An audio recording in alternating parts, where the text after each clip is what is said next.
Me, me, me, me, me, me, me, me, me, me, me, me, me, me, me. What's up, individuals, and welcome back to another installment or episode or whatever the fuck you'd call it of What You Drinking. Now, this one is actually from something I bought a while back. It's actually part of a collection of 5 different beverages. This is 4 or 5 specific beverages, and today I will be doing this one specific one. Any and all information I'll put up on the screen or in the bottom half below where the description is with the extra information. But let's get into it first. Today's beverage of choice will be this one right here. If I can try to pronounce this, it would be Eblum. Eblum. I really hope I'm actually pronouncing that correctly. So, Eblum elderberry black ale. Complex, rich black ale with soft fruit flavors, as it says right on the bottom here. I really hope you guys can see that. Sorry about that, but yes, this is a bit of a special edition. I think I got this sometime, like, not gonna lie, this has probably been sitting in my office / bedroom for a good part of, like, almost, like, I think I actually got this only last year, and I've pretty much been sitting on it for this whole fucking time. Never actually got around to really touching it, aside from just letting it stew, and I'm like, fuck it, I'm just burning these out of the way. I will admit to one thing, the fact that this is part of a set of 4 or 5, I believe 2 of them have actually broken. This would be, no, sorry, this is technically a set of 4, actually, not a set of 5. 2 of them have actually broken. This is one of them that has survived. There will be another one. Keep this in mind.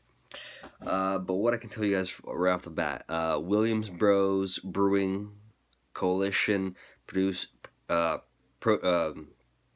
Produce of Scotland. That's what this little cool ass looking emblem stands for. It's got some pretty wicked designs on it in general, like from one side all the way to the next one. It's very much like that whole, like, Celtic feel to it. Oh, and even has information on the back. Great. So I don't really have to spend a lot of time explaining a lot of shit. Okay, so Eblum. The alcohol in this one would be, alcohol is 6.5% volume. This bottle contains exactly 330 milliliters.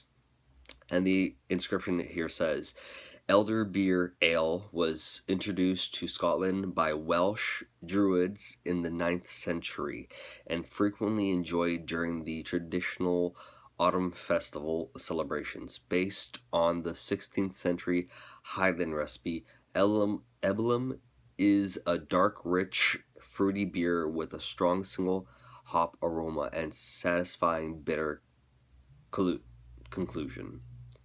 Ingredients. They literally have ingredients, and they have it in both UK or English. English, Italian, French, and 2 other ones I cannot even pronounce based off of the little inscriptions here.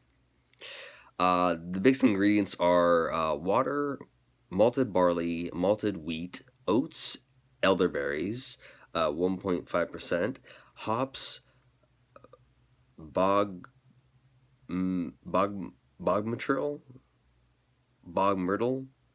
Bog myrtle?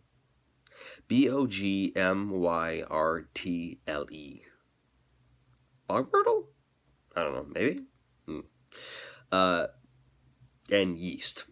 That's basically it. Allergy advice for allergens, including cereal containing gluten. See ingredients in bold. Beer may pour slightly hazy. So I'm assuming I'd have to shake this one up slightly before actually pouring it.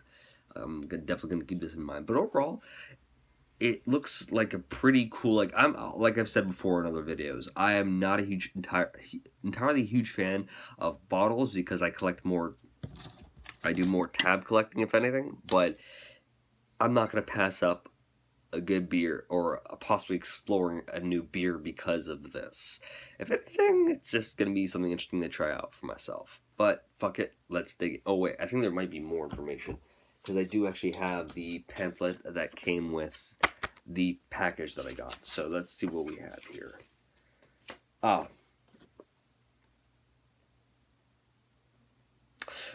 Never mind. This is pretty much just the same shit that was written on the bottle.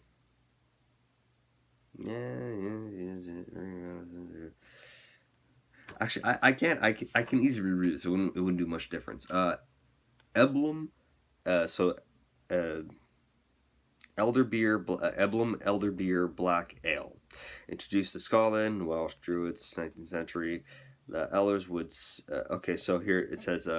They was part of a Celtic autumn festival when the elders would make this strong ale and pass the drink around to the people of the village. This recipe was taken from the 16th century record of domestic drinking in the Scottish Highlands. Elderberries were used for many natural remedies to cure sciatica, other forms of neuralgia,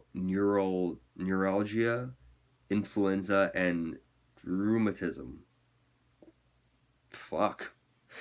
As it contains tannin, tannins, and fruit oils. Emblem is made from roasted oats, barley, and wheat boiled with herbs, then fermented with ripe elderberries. Fucking A. And for extra information, a rich black ale with fruity aroma, silky soft texture, soft roasted flavors, and gentle finish. Recommended with stew and baked foods. Drink lightly chilled straight from a glass. Well, it's pretty much been in the fridge for like a solid few hours to about a day or so. So it's pretty fucking good. So keep an eye out for more of these coming. Because I'm going to try and locate, I'm going to try and track down a few more to finish off the collection. Because I did buy originally 4, I bought a pack of 4 before the other 2 decided to break while they're in the fucking fridge on me. So let's dig in. And yes, I kept this around because I know it has an actual bottle cap opener. So keep it on hand. Let's take a quick whiff.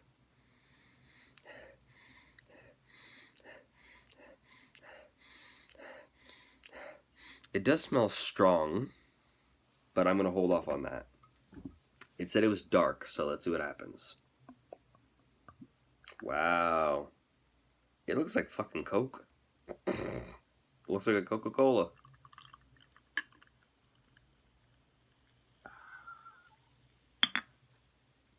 Just left some on the bottom there. Not too bad on the head. It kind of, to a degree, does remind me of a fucking Guinness, which I have had. There will be a throwback. Or I think I've already done one. I'm not really sure anymore, but fuck it. Let's dig in. I've never had elderberry, so I wouldn't know how to recognize them, but I'm definitely picking up on fruits. Can't really pinpoint which one specifically, but it does smell very, very sweet. And a very it has like a pungent aroma to it that it's almost like it's signaling to me that, yeah, I'm going to be harsh on your palate, motherfucker, so get prepared. Okay, fine, let's dig in.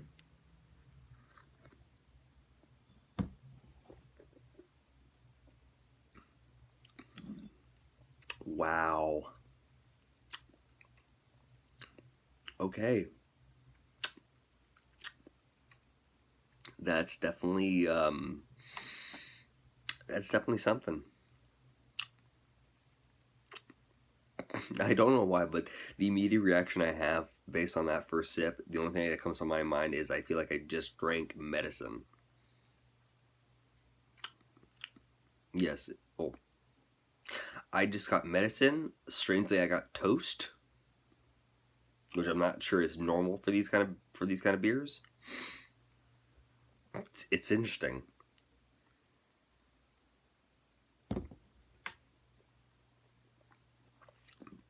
Just trying to coat the whole palate.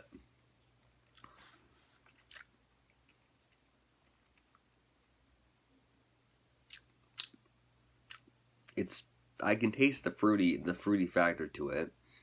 there's definitely a bitter kick to it, which is kind of reminds me of like it's almost like having a very fruity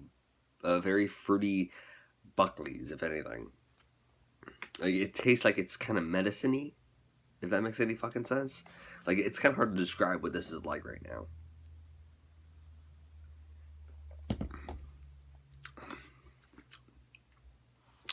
It tastes very, very medicinal. Better word for it. Tastes very medicinal. Tastes like alcohol. Shit. It almost tastes like the equivalent of like it's almost like I'm drinking. It tastes almost like the ginseng extracts I have in my house right now. Literally chilling on my desk. But just more fruity, if anything. It's not bad. Still gonna fucking drink the whole thing, but I don't know. Like, I'll be honest, when it comes down to it, bottle-wise, which, by the way, quick little thumbnail. But yes, overall, like, the marketing for this one, I'm gonna give the bottle off the top. I'm gonna give it straight up a straight up fucking 5, because clearly it was cool enough, or it intrigued me enough to make me want to buy it, regardless of whatever was the outcome. Color-wise, it literally looks like somewhere across between. Actually, at this point, it literally doesn't. It kind of looks like a Coke, but it tastes like it tastes nowhere close to a Guinness. Looks like kind of like a Guinness and a crossover, like kind of like a Guinness Coke, because like from the froth up here kind of thing, it's too dark to be a Coke to begin with. But definitely has the body of a Guinness for damn sure. But it tastes medicinal, not entirely floral. I can definitely taste the fruit factors to it. Like, it's not bad. I'm not gonna say it's bad. I'm just gonna say, like, I'm definitely gonna say its recommendations that it's better for like a stew or something very, very hearty. I definitely give it that much. It is definitely one of those kind of beers that would be best paired with a very hearty stew of some sort. Otherwise, having it like this, it's not bad. If your taste buds like that more, if you like something that's a little bit more on the darker side, or much more flavorful, like a little bit more pungent on the taste buds and a little bit more bitter, if anything, this is definitely your cup of tea. But personally speaking, I'm not a huge fan of these, so I'm gonna give this one, I'm gonna give the general profile right now. It does look cool to me, so I'm gonna give it a 3 at best for profile right now. Bottle's definitely gonna get a 5 because the marketing definitely caught me. Flavor wise, I'm gonna give that, personally speaking, because I'm not, like, if I was eating a stew, I'd probably give this like somewhere between like a 3.5 to a 4. But currently, the fact that I'm not eating anything heavy right now with it, I'm not gonna lie, that burp actually tasted quite a lot better than it did going down. That's fucking hysterical. Going down, it tastes like shit. Coming back up, tastes pretty good. What the fuck? But yes, I'm gonna give this one, like, if it was with a meal, 3.5 to a 4. But since I'm drinking it like not with anything really hearty, I'm gonna give this one a 2.5 at best. Like, it ain't bad, but it's still mediocre. Like, I guess like the way I'm doing it, it doesn't suit it right now. So, but it's a beer. I'm gonna fucking drink it regardless. Christ. Well, guys, cheers to you. Oh, definitely weird on the palate, but it's not horrible. I can tolerate it, and I can satisfy myself, and I have another one to go through. Fuck. Look out for that one now. Well, guys, I hope you guys have enjoyed this, what you're drinking. As I said before, information based on the price and where you can get it. Well, you can get this at generally, like, I'm pretty sure you can get this at just about every LCBO, which you can also then order from outside sources, outside LCBOs, into your specific LCBO, on the off chance that they don't have it in stock for this reason or that reason. But I will have information either on the screen as through the explanation when I'm done editing, or it'll be down below with the links to the actual websites where you can find out more information about it. But until then, guys, I hope you guys have enjoyed this. What you drinking? Hit that thumbs up button to show your boy some support. I really do appreciate it. Every time I get a like, at least I know you guys are either enjoying it or you've seen it or something. Like, give me some kind of feedback. If anything, give me feedback down below in the comment section. But give your boy some thumbs up for doing this, and editing it, and tasting this very medicinal drink. So great. So I probably might not risk getting rheumatism or something. I don't know. As always, hit that subscribe and stay up to date with any content that I am putting out, and hit that bell icon to get an email sent directly to you telling you about what is uploaded as of recently. And as always, guys, stay up, stay true, and stay you. Take care and good night. Drink safely, drive safely, take an Uber, take a taxi, do what you got to do. Peace out.